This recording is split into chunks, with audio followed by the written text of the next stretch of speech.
what do you really believe mental illness or mental health to be? So we ask this, we have about 8 of them. We will ask, and you will tell us if it's true or false. And then you give us maybe just one sentence to say the reason behind your choice. The first one, mental illness is caused by evil spirits or supernatural power. Who will want to answer true or false? Okay, why?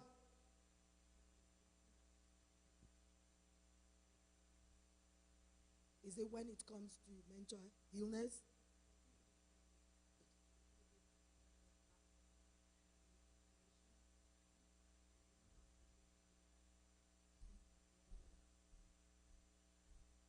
Dr. Oni, you want to address that?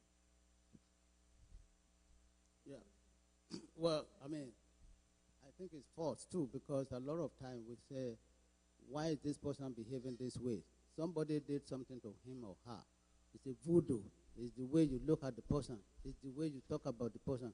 Mental illness is a brain issue, and it has to be known that way, that it has to do with issues that are part of the mind and your mental. And so when we talk about that, it's a mental illness, it's a medical issue that really stop you from doing things you love to do, or minimize or reduce your capacity to do things. So you are correct, it's false. Thank you, sir. Mental disorders are untreatable. Do we have anyone who wants to answer that? You believe it's treatable?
Believe that mental illness.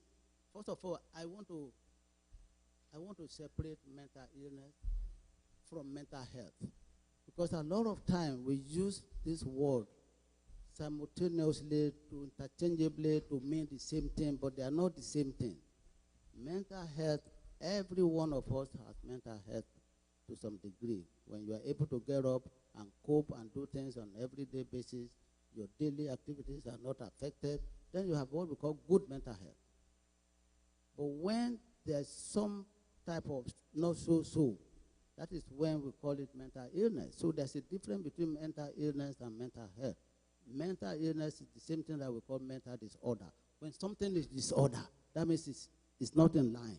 It's not aligning very well anymore. So there's disorderliness in your thinking.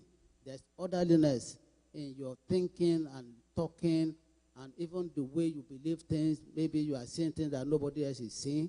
You are hearing voices that nobody else is hearing, and they are beside you. So that is the difference. And so to say it's treatable, I would say it's treatable, because even when you have cancer, people will say cancer is not treatable, but it's treatable. It's a physical illness. So mental illness is treatable if it's caught early, and you are also committed to treatment. And so there are different ways, which I said today is not a day to preach about that, but just basic understanding of people. You know why people are afraid of mental illness? Because they think it's not treatable. They think if you have it for life. People have depression and they bounce out of depression.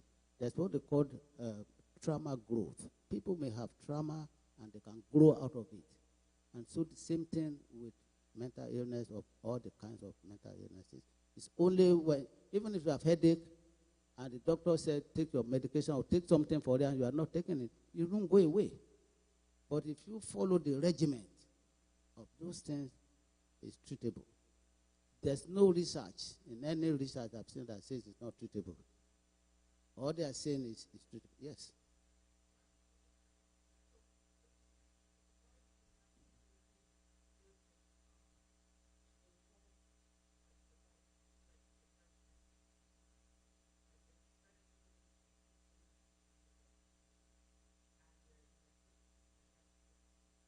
Now, well, the thing is this, when people talk about group home, different people live in group home. I think you are mixing up intellectual development and disability that start before the age of 18, whereas mental illness can strike anybody.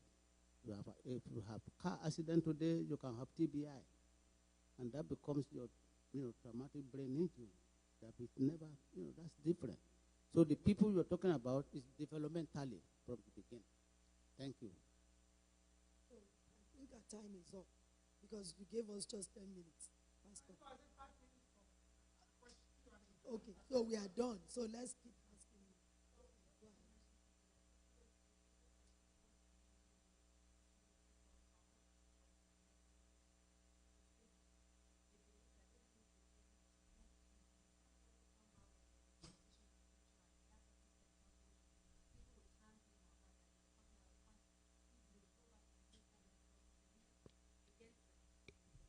So it makes it very difficult for some people to even seek for treatment simply because of the stigma.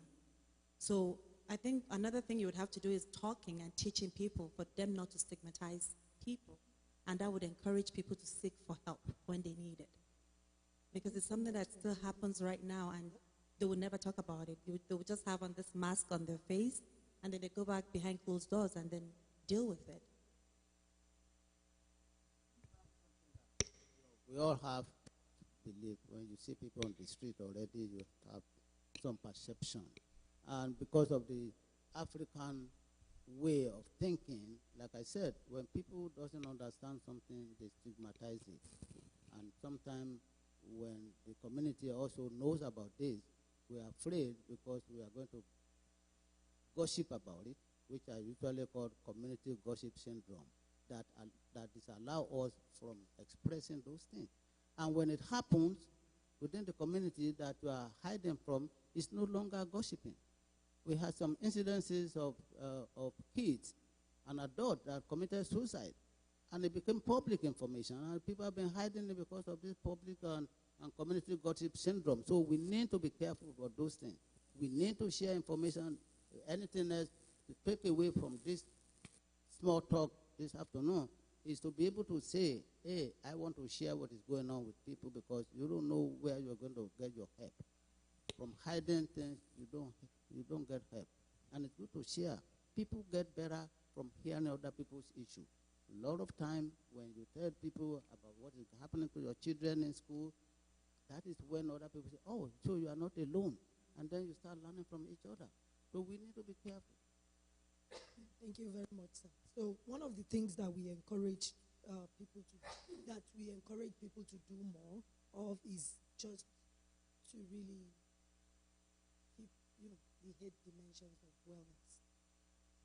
It's better to prevent it than to start looking for treatment, because sometimes you are so troubled when it's time to get your treatment that you don't really jump out of it, just like Dr. Wayne said. If you see any other thing that triggers you, or if you are re-traumatized, people don't know the impact of trauma on the kids, on us as parents, what we've experienced in the past as immigrants coming to a new country where we have to suffer before we gain the ground. And, maybe your work is not going on well. You are thinking, am I going back to where I'm coming from? These are all triggers for us as immigrants. So we talk more about prevention and promotion of mental health. And that is what I do as a public health expert and also as a marriage and family therapist. We tend to do more with families so that a kid that is in a home where there is turbulence and definitely will show behaviors in school. So, talking about the stigma and everything, the church, we have realized, and mosque, faith-based community, they are the best that they need to talk about it. And we want to really thank Pastor Loveth for bringing us here. 10 minutes is not enough for us to really talk about all this, but I think we have laid a foundation today. Thank you so much for bringing us here. I want to say something. You are not alone. Yes, you are not alone. Yesterday we were at 7 there. Very big church yesterday, from 1 o'clock to 4 p.m. yesterday, and it's about this issue and the kids trauma. Yes, we talked about how trauma impacts Toddlers and infant mental health is what we talked about more yesterday. So right. So that was what advice is looking at voice. Yeah, because we talked so much yesterday because a lot of people came up with questions that we have to answer. But those ones were not able to answer and told us, let's do more research. Because we won't tell you any lie.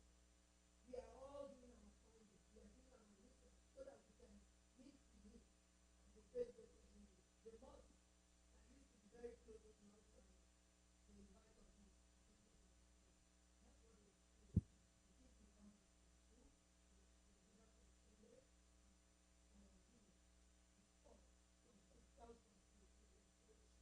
So we want people to really know that we as parents and fathers, we have a role. We need some strategy. We can't keep talking about those kids. They're not doing well. They are doing this.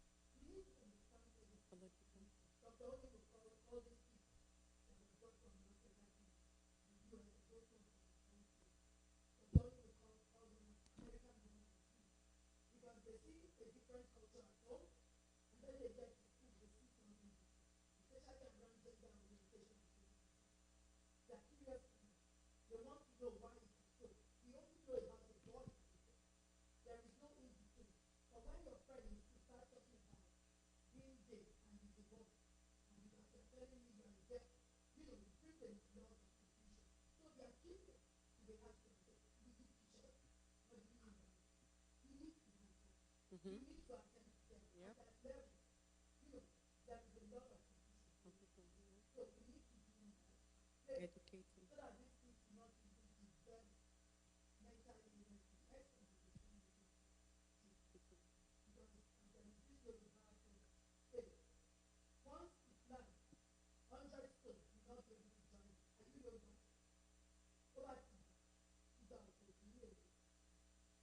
That's what it is. Don't let it get to the extent and the time. So we all have a way to do it. You tell them don't eat too much so that you don't become obese. Why can't you tell them don't eat too much so that you don't have to be obese? So we don't have to shy away from the truth. Once you see that, I'm not afraid or shy or stigmatized in any way. To say that my daughter, my second daughter, she's deaf.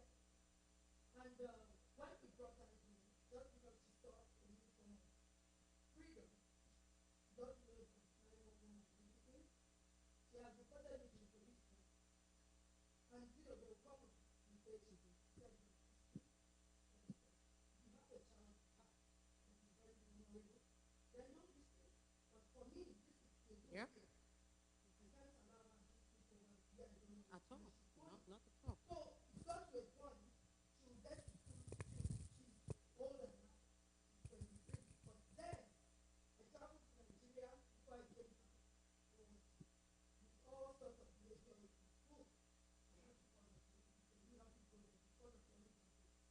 911, they took the bus to the school, they took her to the emergency room, and the story followed her. She saw the story and just hiding. Did that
Thank you so very much, Dr.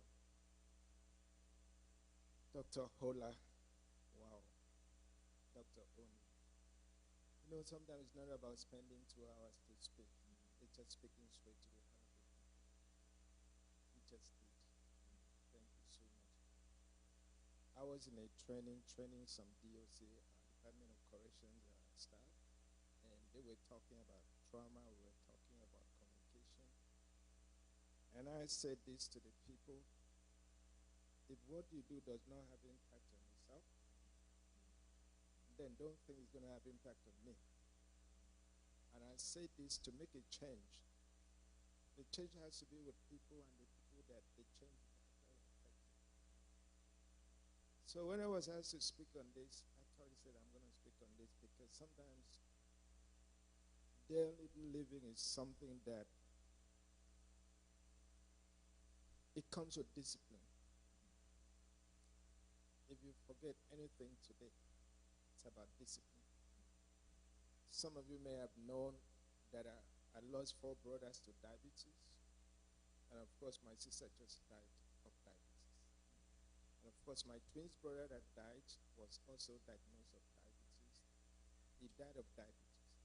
And so I was also diagnosed of diabetes about 12 years ago. So when I'm training, when I'm speaking from the reason I do what I do. And so I decided that every food that I eat, I have to make sure that it does benefit me.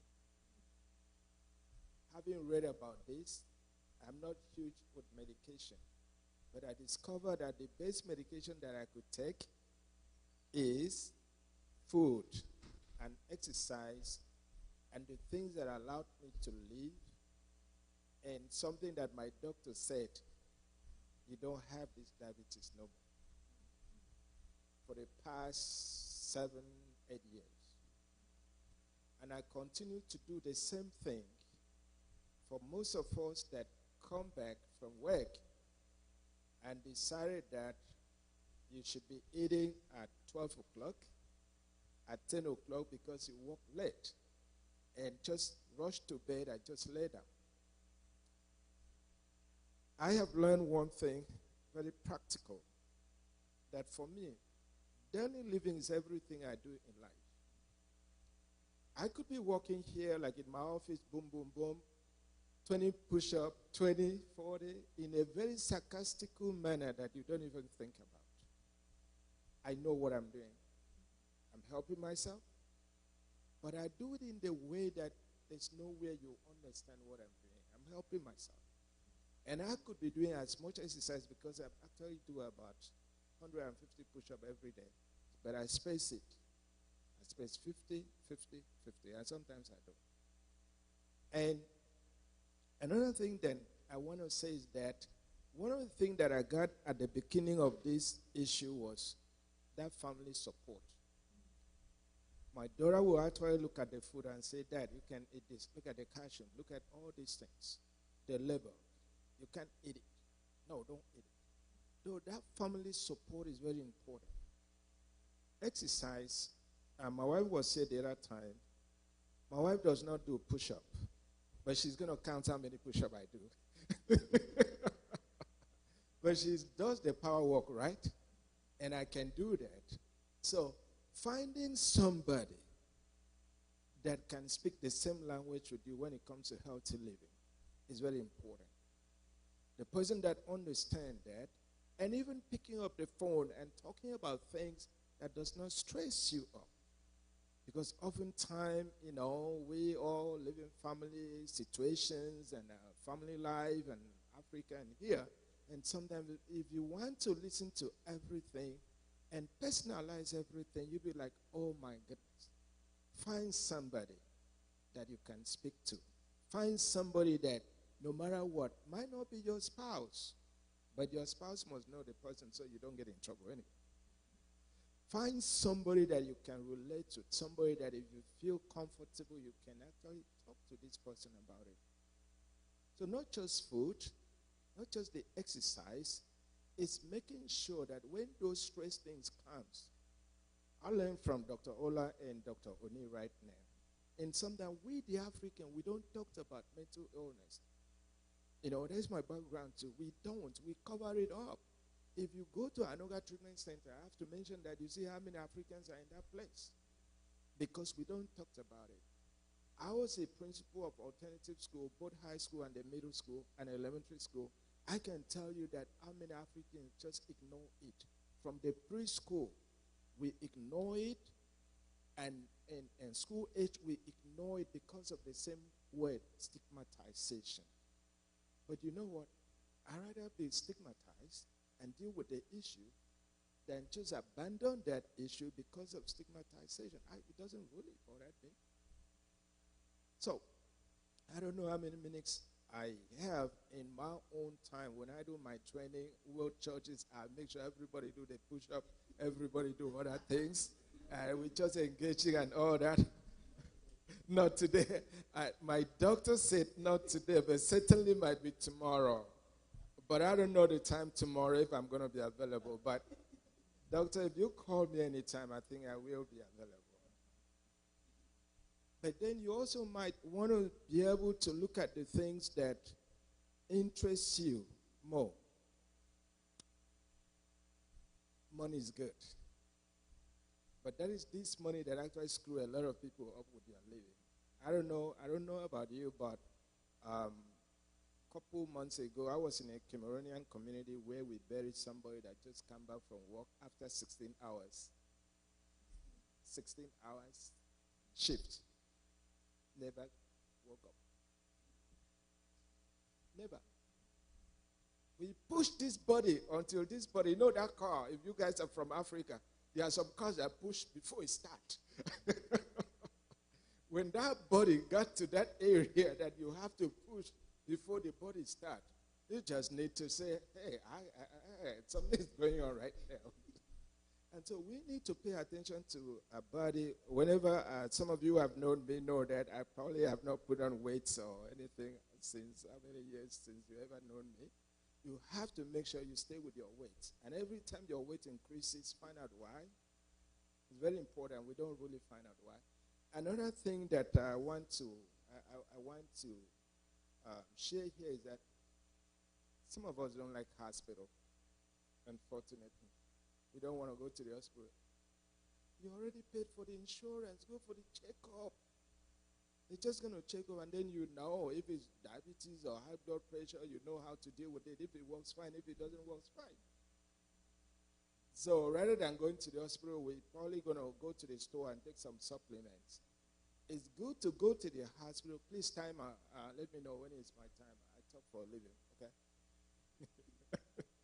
So you just have to make sure that you follow. Some of us that are men and you are 40, prostrate and all kind of things. You have to make African men. When I'm doing this training, we're not paying attention to those things, so that we can blame those people back home. Those people can't even have time for food. They don't have food. What do you think they're going to think about how to hurt you? No. If you are like me, I probably tell you, no, nobody's out there to hurt you as long as you are a child of God, okay? So the only person that can hurt you is you. And you can hurt yourself or myself if I don't do what I need to do for this body. That is my mindset. They know power. They know authority. They know demon. Not even the witches or the witchcraft that can come close to me. I didn't say that. My God said that. And because I know that the power and the authority has been given to me to live a better life. And this better life starts with this body. I have 6 grandkids. And I love them so much. You need to see how all of us will be running the 4 and 5 years. They'll be like, Grandpa, I bet you can't do this. If you see how all of us will be doing push-up, if you see how all of us will be running outside, use them for exercise if you have to. That is very important. I want to live as long as the Lord wants me to live, to enjoy my grandkids. to enjoy my great grandkids. So when I'm looking at that rice, no, I'm not going to eat this. I know this is going to land. My blood sugar is going to go up for real. I mean it. When I'm looking at that fufu, it looks good. Even though I don't eat any of that. It's good. I've been used to this. But you know what? Damn, there used to be a time that I used to eat that, but now the time has come that I know that this thing is not really too good for me.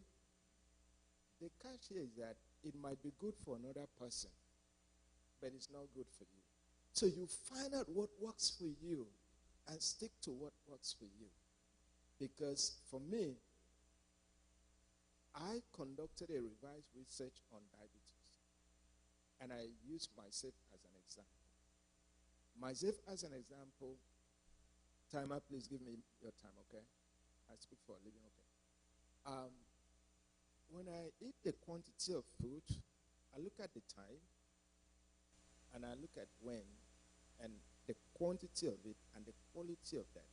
I'll write it down, because I develop a research. I have a background in research. So the following, I keep doing that for over 6 months, and I keep looking at my sugar, and it's keep getting within what it should be. I said, hey, I went to the hospital, and the doctor said, what have you been doing? I said, well, here's your medication. I've not been taking it. I collected it, but I've not been taking it. He said, what have you been doing? I said, well, to be honest with you, this is a food that I've been eating. And this is when I don't eat anything after 5, and I'm super disciplined. This is me. Like I said, you know what works for you. You know those medications do have effects.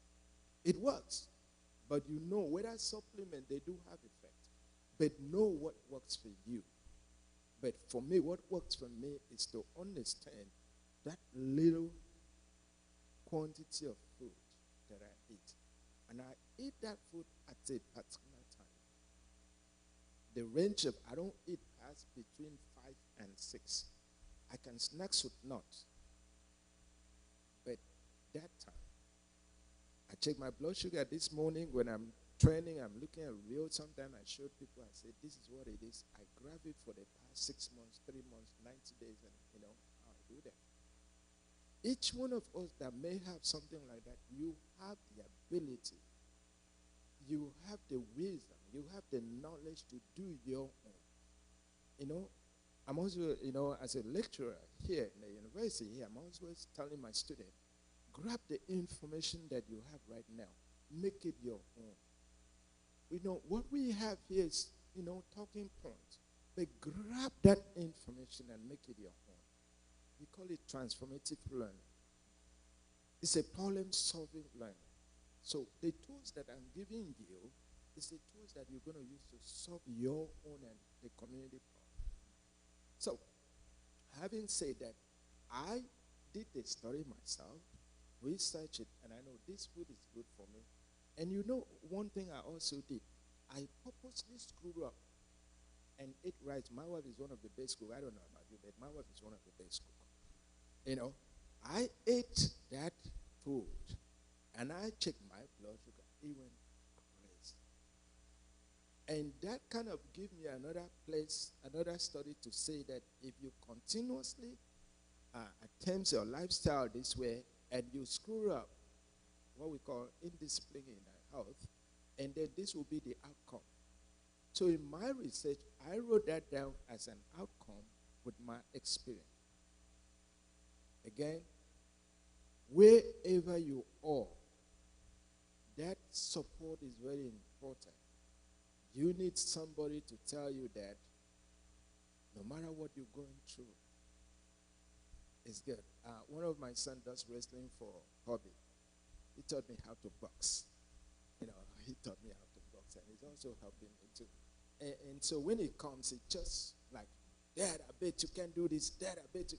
I say, can I do half of it? I'm not going to be able to do everything, but let me do half of 5 minutes. Okay, let me do part of it. So what I just shared with us is that not just thinking about this on how you're going to do it, you have to put down a system.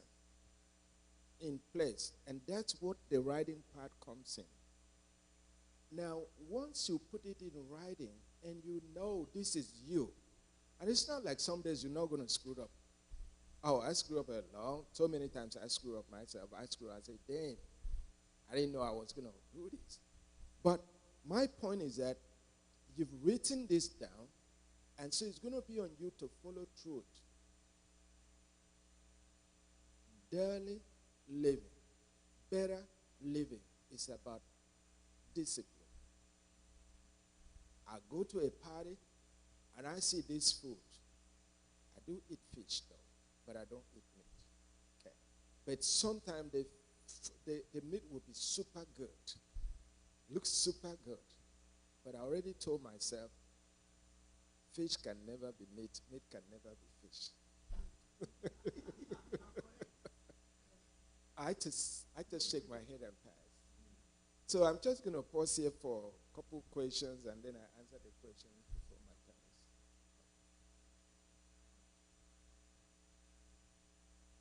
Questions? Go ahead, Dr. O. So how difficult is it? You talk about changing the way you do things, or you know when you're coming to do that. How difficult was it for you to do that? Was there a time you were consistent, not just a time you were not? Was that a situation of the two? It wasn't that it was a linear. It wasn't. I struggle with it. But every time, every time I'm thinking about my first brother that died of diabetes, every time I'm thinking about the second one and the third one, my twins brother, and my sister that just passed, then I have a reason to push no matter what. And I'm grateful to have a daughter who is also in medical, read more about diabetes. And of course, my wife would say, they would not say that your wife killed you, no? You can't eat this, you can't eat this. So when we're going for occasion, she'll be the one to say, no, this is what my husband needs to eat. My husband is not eating this. And plus also, she makes sure that she prepare that food that I eat, at home. So when I go out, I don't screw up, okay? And so to your question, it was hard. But when you have that commitment and the reason to do what you do, there's nothing that can sway you either way. You know that there's a result. And as soon as I grab it, my own, as soon as I look at my data, I look at my blood sugar, my A1C, and it's good. Trust me, I want to keep that number. I want to do whatever it takes to keep that number. And that is very important. It's called discipline. Sometimes I will be so hungry that I will just grab the nut. I will just be eating. My wife will say, nope, you're not going to eat what you want to eat. Don't tell me that my blood sugar is cheap. So I want to say that daily living is about discipline. If you forget anything, please, it's about discipline, and it will depend on you, not anybody.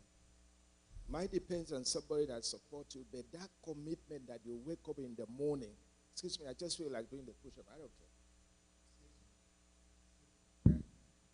That you wake up in the morning and just, okay, you wake up in the morning, you don't have to forget about the gym. You have your bed, you have your own house, you have everything. So as you floor, you just, okay, fine, I can do that. And now, later I can do this. Later I can do this. You can just, go like over here.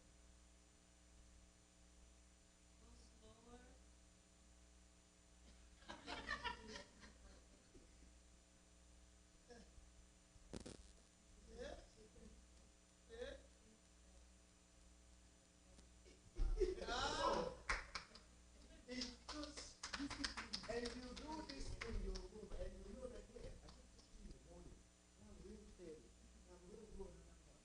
And you can just, you are reading, you are writing, you are tired, you just go. Because your body will adapt to that. And the day you don't do it, you're going to feel it. That's how I got it.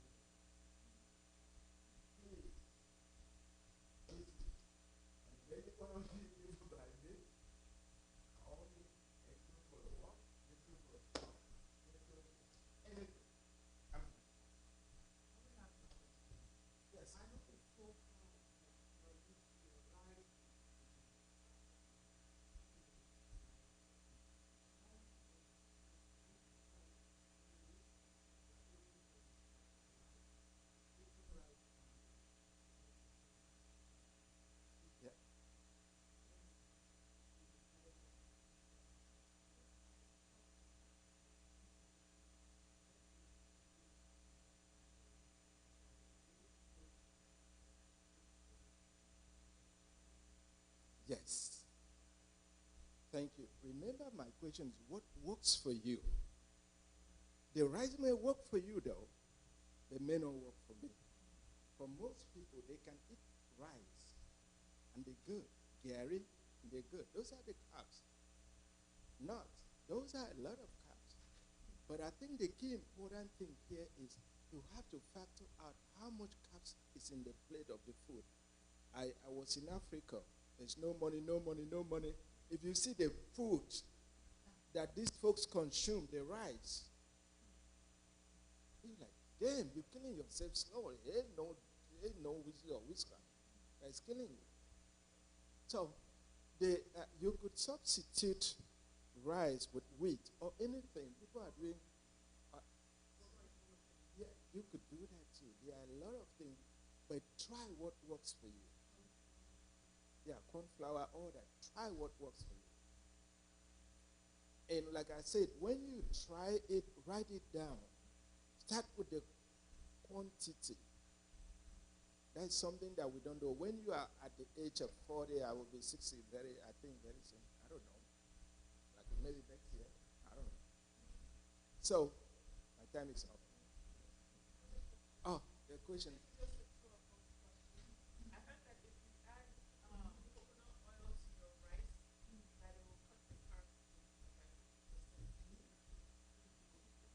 I can't speak to that, but truly speaking, I don't count coconut into my own diet of what I do because of my own personal, this is my personal thing about my diabetes. So, but my wife loves coconut, but it's not my own. Yeah. Go ahead. Another thing I've noticed too, it depends on what you eat or you put there. Yeah. Yeah, there was one of my partners. We went up. We had people. They want to, they do everything. They say, oh, you are free. I do this and this. And we went, okay, what did you eat last time? They said, oh yeah, I ate pizza. The young adults and everything. I said, okay, let's start working on it. When else are you going back to do a recheck? So I said, well, let's change some diet, more protein, less carbohydrate. So the next day, when the time came 2 months later, I went back, everything was normal. Yeah, well, we made some changes with dieting and everything. And the day before, I said, make sure everything needs to be more protein. Eat and fish all you eat by 6 p.m. For the next day, fast. And you get there, to the blood and everything. And when you got there, everything was good. So it depends on what you are eating. It, Yes. Yeah. This is for fasting. Fasting. so, Yeah. What do you eat? and I also want to add before I leave that it's one of the things that we don't really think more about is our metabolism. And once you get to a certain age, your metabolism starts to slow down. And when it does slow down, and if you eat something, just like, I don't know what to compare, a car, an older car not run like a new car. Okay, I don't care how much gas that you put. So with that, it will depend on write down the time that you eat your food. If it works for you, eat that same time. Don't change. Thank you very much. So that is about healthy living, and like you said, healthy living requires discipline. So thank you. Our next speaker is about money management, and that is one of our elders at the church here, Elder Tola Edison Edibo.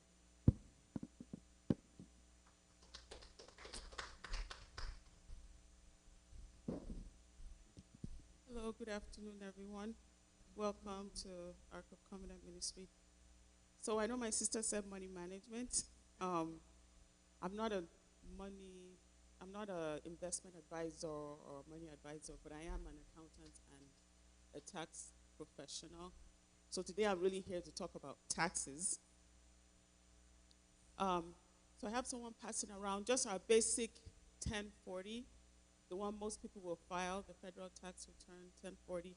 And also the current tax brackets that the IRS will use to take their money when we file our taxes next year.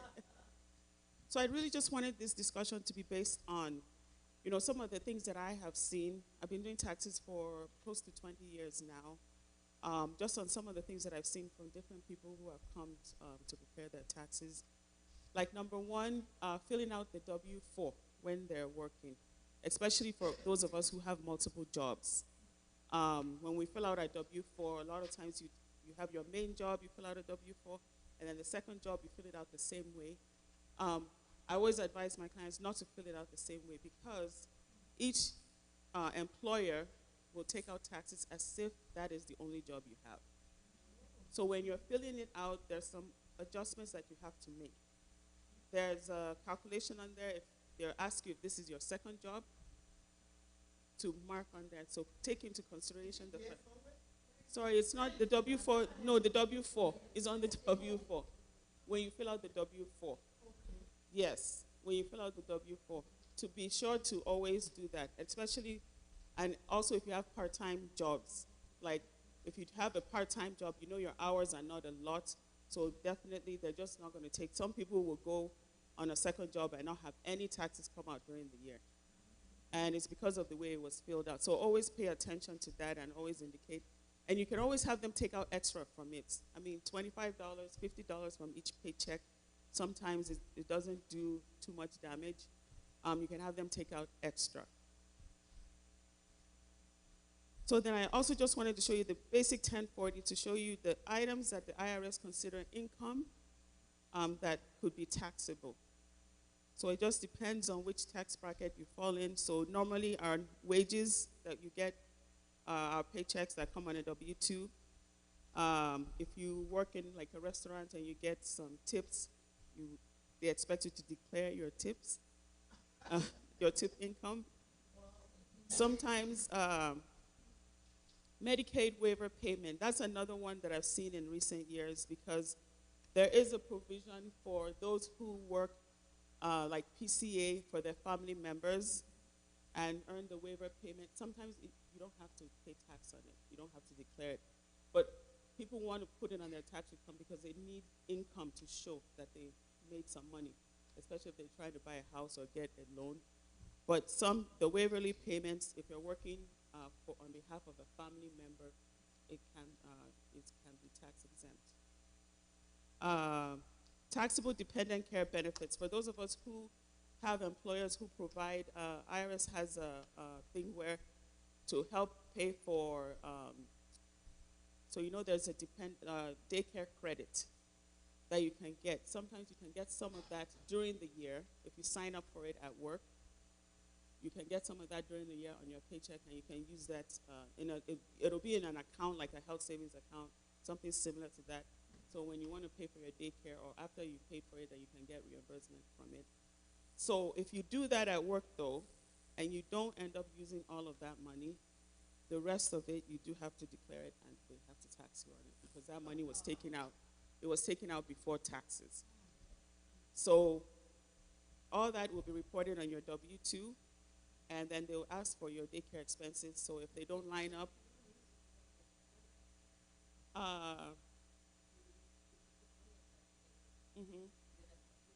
and you end up not using it, stays. Yes.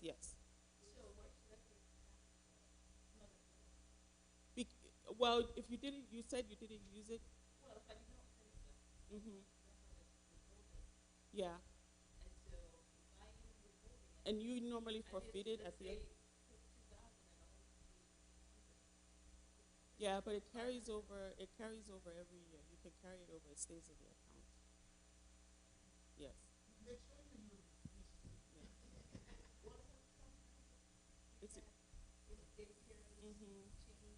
Or something happens and you don't use it. Yes. Another one is other income that you have. So some combat pay, if you go to war, some of that is not taxable, but if you want it to be taxable, you can add it in. There's interest, there's dividends. If you take money from your retirement account, early, before age 59 and a half, there's a penalty. But if you do still take it out, the pre-tax amount, so there's the pre-tax one, there's the after-tax one. If you take out the pre-tax amount, it is taxable when you take it out. One thing that I've seen people, when they take money out of their 401k, and normally the place that holds them will take out 20% or something like that. And I tell them that, well, you're not 59 and a half, there's a penalty, then they go, oh, but I pay taxes on it. Not necessarily. They did withhold taxes, but what happens is the amount that you took out, the gross amount you took out, gets added to your income. So they tax you on everything, and then you do get credit for the taxes that they took out at the time you made that distribution. So it also applies. So if you take it out and then you ended up making way more money than you needed, than you had anticipated, then you still might end up owing taxes.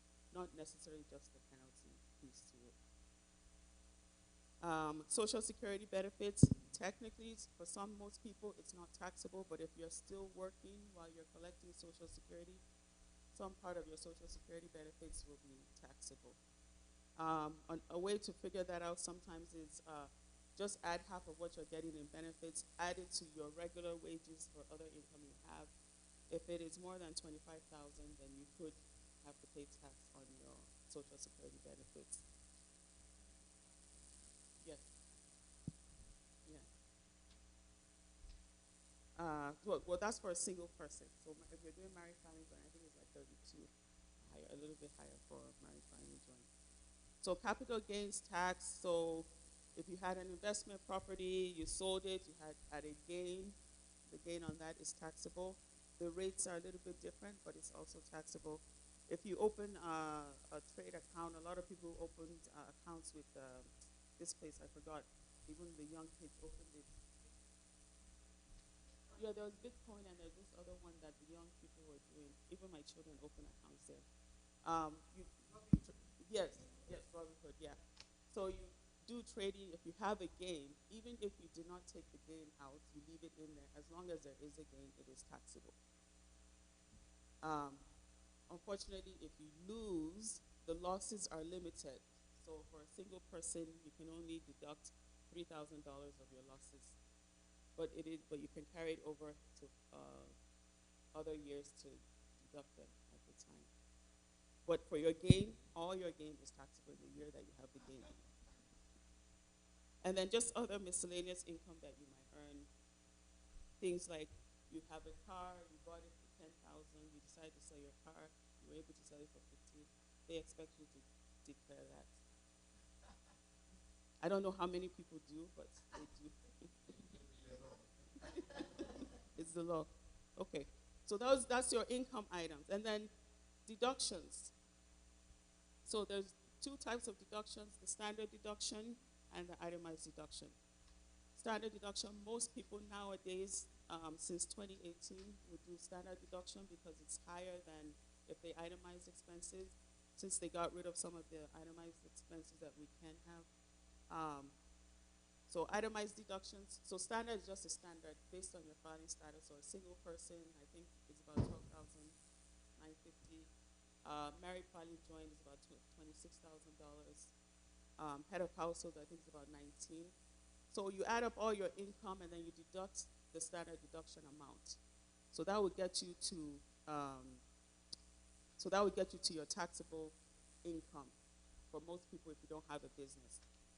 Itemized deductions, you can make it a little bit higher by adding all your charitable giving. So give to your charities, to your church, mortgage interest if you have a home, property taxes if you have a home. The state income taxes that you pay is also deductible as a itemized deduction. And those are all done on a Schedule A. So after you deduct all of those, you get to your taxable income on line 15. So that is what the IRS will base the tax on and your filing status. The second sheet has the current tax bracket for 2023. So you just kind of look at what your taxable income is. And then on the right is the tax bracket you fall in and the amounts that you will have to pay in taxes. So you'll see it's by single filers, married filing joint, married filing separately, and then head of household. And head of household is for an unmarried person who is the head of the home. Married couples, there's no head of household. It's just either married filing separate or married filing joint. I've come across a lot of couples who will say, no, my husband is the head of household. We need to file it separately. He's head of house. That is not the correct way to file it. I know people do it. Hopefully no one gets audited by the IRS, but it is not the right way to do it. If you're married, it is either married filing joint or married filing separate. A single person will be head of household. And then if you go to the second page, so this is where just all the taxes, and then you can look at the credits on the tax and credit section. So there's the child tax credit and credit for other dependents. So child tax credit, $2,000 for children who are under 17. You can get, there's also income limitations on that. And then other dependents. So if you claim your parent, it's a $500 credit. If you still claim your children who are over 17, there's a $500 credit for that as well. So you add your credits, or you subtract your credits from your tax, and then if your credits are more than your tax liability, then you get a refund. If your credits are not more, then you might still have a tax. And then you get to the payment section. This is where we show all the taxes that they took out during the year. So from your W-2, if they took anything out from 1099s or any other type of tax you paid. If you're one who paid estimated taxes, it'll show here as well. And then you can also put your, there's earned income credit for certain people who earn under a certain amount. You can get an earned income credit. And then there's just additional child tax credit for those who are not able to get the full credit in the top section. You might be able to get additional child credits. And then there's the American Opportunity Credit for those of us that have children in college and you're still claiming them. You can claim your child that's under 24, that's a full-time student, as long as they don't work a lot. So if they're not working more than like $12,000 a year, it's safe to say that you can still claim them on your tax return and get the education credits. So at the end of the day, if your payments are more, your payments and your credits are more than your tax liability, then you get a refund. And then if it's the other way, then you owe the IRS. Any questions? Yes.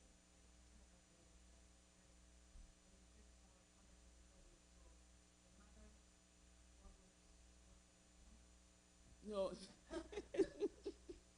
No, if it's a taxpayer, the adult who's going to school, yes, you can get a credit. Yes. And you remember, though, there are income limitations, too. So if you make too much money, you might not qualify. Yes. But no, there's credit for anyone who's going to school. So there's the American Opportunity Credit, which is for the first 4 years of college out of high school. And then the other credit is the Lifetime Learning Credit. So that's after the 4-year degree. You can get up to $2,000 for that, depending on how much you pay.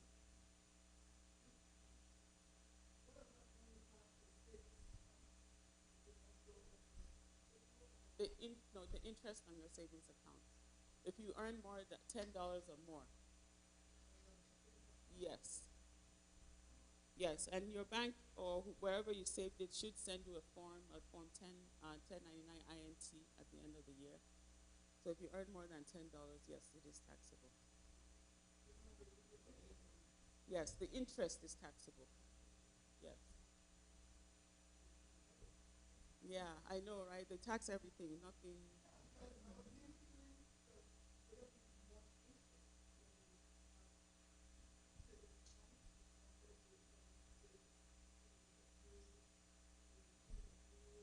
The W. Oh, 401k, yeah. So 401k, you know that's a retirement account, and that goes with the stock market. So that's the thing. Yes, because you put your money that you put in there, you put it in before taxes, so it was not taxed before. So there's two types. So So there's the one pre-tax, there's the one that's after tax. Okay, if you do pre-tax, which means you put the money in there before taxes, like they did not tax it before they put it in. When you take it out, it's taxable. And that's a way to reduce your taxes too. If you have a 401k at work, I always advise people to put money in it, especially if your employer is going to match. So if they're going to match, at least put in the same percentage that they're going to match. Because they give you dollar for dollar. Sometimes 50% of what you're putting in, they'll give you as well.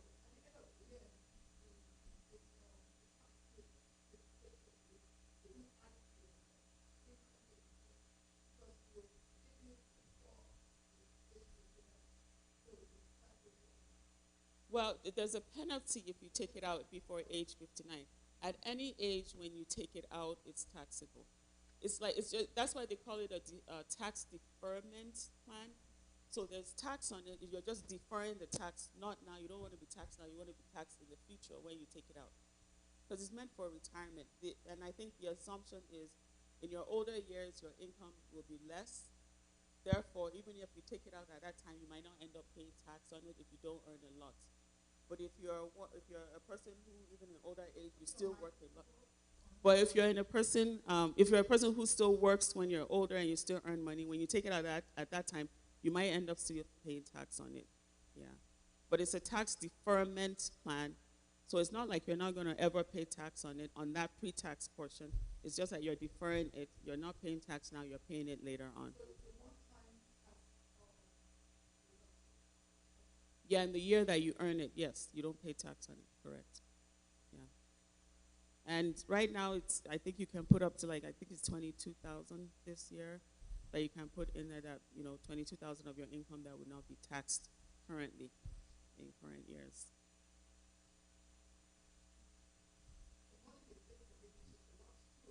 No, it is, yeah. I know it is, yes.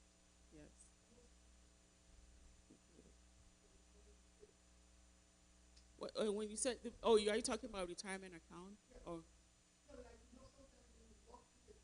Mm-hmm.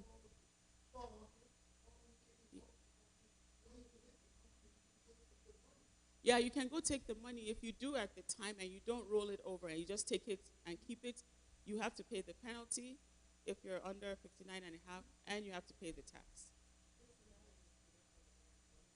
So you roll it over. If you leave one place, if you have it in the other place, you can just roll it over there instead of taking it out. Yeah. And yeah, but so when you do that, then you pay the 10% penalty. Yeah. Mm-hmm.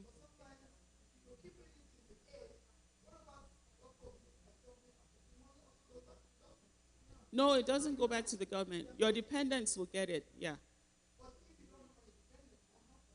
Well, yeah, that's the part I don't know. Normally, yeah, and that's why even when you're alive, they have a place there where you should put a dependent there. So, or whoever is going to be beneficiary, not dependent, but beneficiary. So if you want someone else to have it when you die and you don't want it to just go somewhere in space, yeah, you should put a beneficiary and say, if something were to happen to me, it should go here.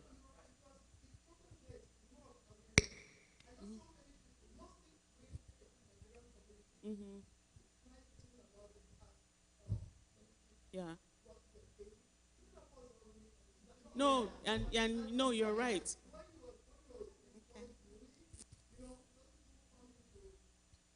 I know it's overwhelming. Yeah. Yes. Yeah. Yes. Important things. Yes. Okay. Okay. Okay. Good. Good. Thank you. Mm-hmm. Okay. Is the key exactly? Exactly. Yes. About it at all. Mm-hmm. Mm-hmm. Yeah. Mounted. Yes. And even some employers are really nice where even if you don't put in, they still put a portion, they put some percentage in for you. Yeah. But no. We have 5 minutes. Probate, yes.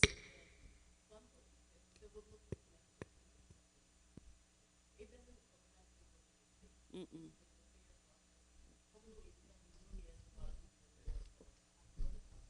Okay, you have one question.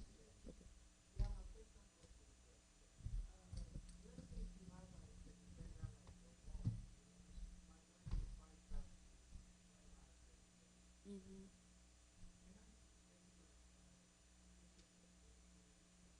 Yeah,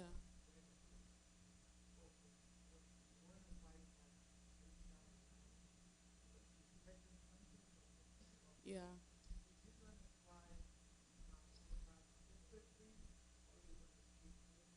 No, you can get most people that I've seen elderly that get Social Security. Their Social Security benefits are not enough to be taxed. No. Yeah, yeah, not taxed. Yeah. So especially if it's I don't know if it's disability or SSI or not, but no, not taxed. Yeah. So you can still claim her. Correct. Yes. Hmm.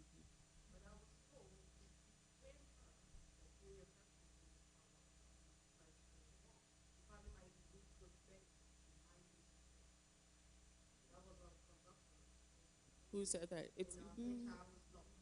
Oh, really? Okay. Yeah, and I can see why they would say that because, um, so one thing to consider too is the amount that she's collecting. Is it enough for her upkeep for the year? If it's not enough for her upkeep and you are still providing support, then I would say that you can still claim it. Yeah. Yeah.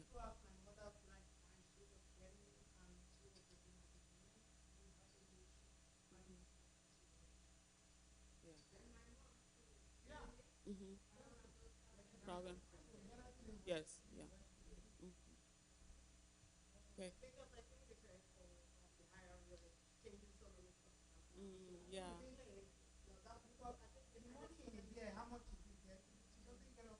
Yeah, I mean, especially if they're getting like what, if, as long as they're not getting more than whatever the standard deduction is, I don't think there should be a problem. Okay. Sorry, Dr. Felicia.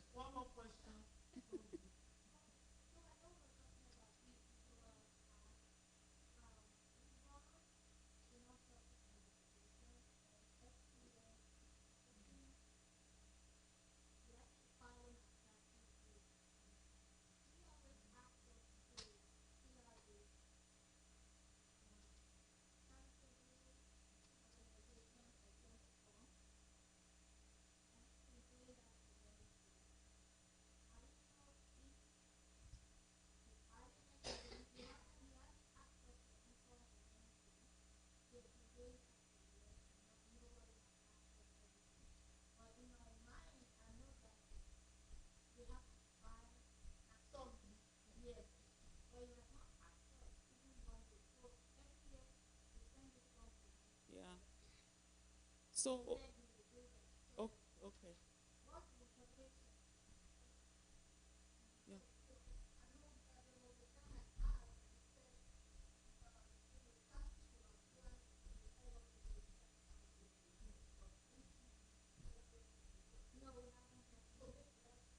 So is this so you said non-profit? Okay, and you're tax exempt with the IRS? Okay. So technically, if you earn less than 50,000 in a year, there's what they call a postcard form. So that one is just something you just file it online. That's it. They don't really look at it. It's not a detailed form. But if you make more than that in a year, then there's a 990 that you have to file. You're not necessarily paying taxes, but they want you to report your activities, the money that came in, how you're spending it, and all that is informational that gets submitted. But if you make for the amount, if it's less than 25, then it's probably a postcard is filing, which does not require any detail. Thank you. Okay, thank you very much. So far we've had, for those that are just coming in, we've talked about mental health, healthy living, and money management, which is mostly about taxes. So now we're going to go out for break. We're going to have our lunch, and when we come back, we're going to start with, I believe, Dr. Felicia and Dr. Caroline Abiazam on domestic violence. So that'll be after lunch. Our lunch is going to be in that room, so everybody can please stand up. 30 minutes. We have 30 minutes, so we need to be back by 3:10, please. 3:10. And we'll be starting with Dr. Felicia on domestic violence.